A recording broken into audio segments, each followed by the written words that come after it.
Ontario's vaccination rollout began with high hopes. When it arrives, we don't want it sitting on shelves.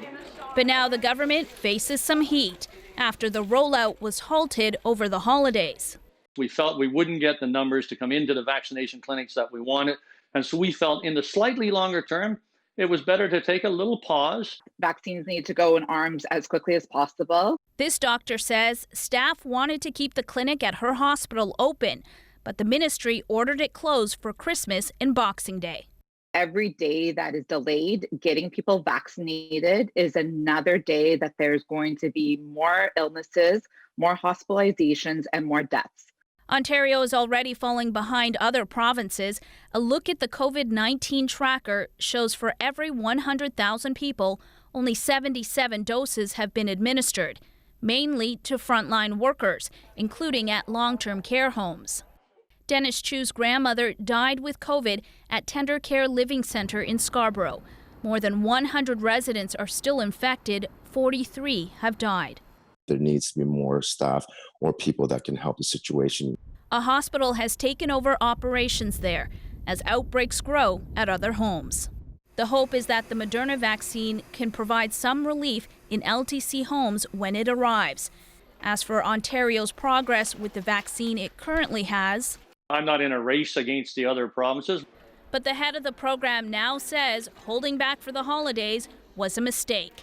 He takes responsibility for it, and he says he's pushing to make the vaccine available 7 days a week. Magda Gebrselassie, CBC News, Toronto. All right, let's bring in Dr. Isaac Bogosh now, who's an infectious disease specialist, crucially a member of the Ontario government's vaccine distribution task force. So, Dr. Bogosh, you have to help us understand this delay. Whatever people are to make of the explanation that there wasn't the staff for this, I'm not sure it's flying with a lot of people, and I'm not sure we understand the implications of it. Right, and quite frankly, we've got to avoid all these delays. We need to provide maximum immunity in the Ontario population as soon as possible, and that means getting those vaccines into arms as quickly and as efficiently as possible. And on the new variant of the virus, we keep hearing this description that it's more transmissible, but what exactly does that mean medically? And I suppose what has to change now because of that?